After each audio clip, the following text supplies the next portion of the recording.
flip key alarm with trunk release function installed at Hyundai Accent 2015 model. Ayan, lock. Tapos, pag nilong press mo yung lock button sa taas,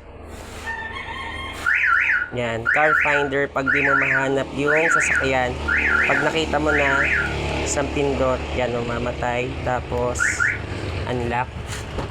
Ayan. Tapos, ito naman trunk button sa baba, pag pinindot mo ng isang beses, ayan, silent mode lock, pag ayaw mo nang maingay. Tapos, pag nag-unlock ka, ayan, wala ring tunog. Tapos, yung alarm niya, binasag salamin nyo, tapos binuksan yung pinto, yan, mag-a-alarm yan. Kahit aling pinto ang buksan, kahit dito sa yan, passenger side sa likuran. Yan. Tapos, yan, dito sa driver side ng likuran. Yan.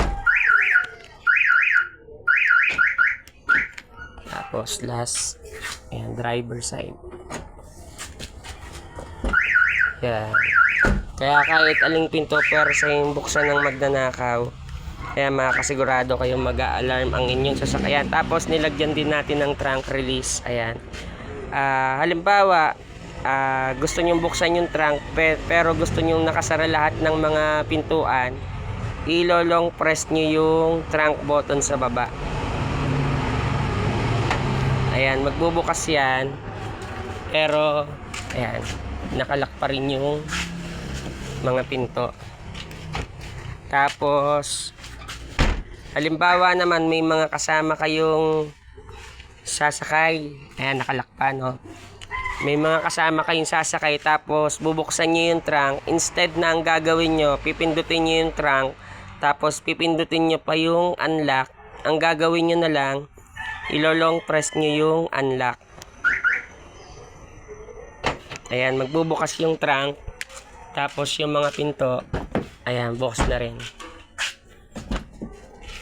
Ayan, okay.